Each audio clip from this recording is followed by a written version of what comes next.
সামনেই পুজো, আর পুজোর আগে পুরুলিয়ায় ঠিক এই ছবি।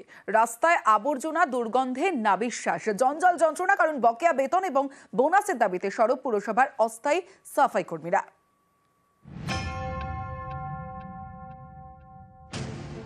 রাস্তার পাশে আবর্জনা স্তূপ, দুর্গন্ধে যাতায়াত করা দায়। এই ছবি পুরুলিয়া শহরের।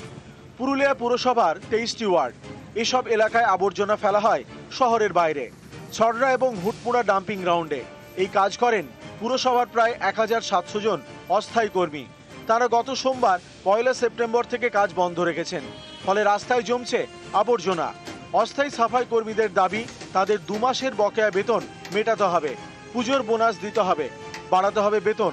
দাবি পূরণ না হওয়া পর্যন্ত কর্মবিরতি চলবে।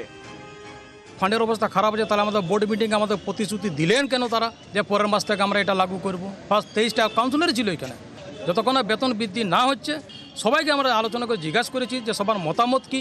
তো সবার মত এটাই যে বন্ধ থাকুক, বন্ধ চলুক। পুজোর আগে সাফাই সমস্যা, এই সমস্যা মেটাতে শনিবার বৈঠকে বসে পুরুলিয়া পুরসভা। সিদ্ধান্ত হয় অস্থায়ী সাফাই কর্মীদের বকেয়া বেতন মিটিয়ে দেওয়া হবে বোনাস। তাতেও জট কাটেনি, কারণ এদের সম্পূর্ণ পেমেন্ট নিজস্ব তহবিল থেকে দিতে হয়। তো এই টাকা দেওয়ার মতন অবস্থায় এখন বোর্ড নেই। আর শুধু কনজারভেন্সি নয়, সমস্ত দপ্তরেরই তো বেতন বৃদ্ধির ব্যাপারটা রয়েছে। বোর্ডের সিদ্ধান্ত না হলে আমি একক ক্ষমতায় তো আর বৃদ্ধি করতে পারি না। শহরবাসী খুব অসুবিধা ভোগ করছি। বাইরের থেকে যে লোকজন আসে পুরুলিয়া শহরে, তারা কিন্তু খুব পুরুলিয়া সম্বন্ধে একটা খুব খারাপ মন্তব্য করছে।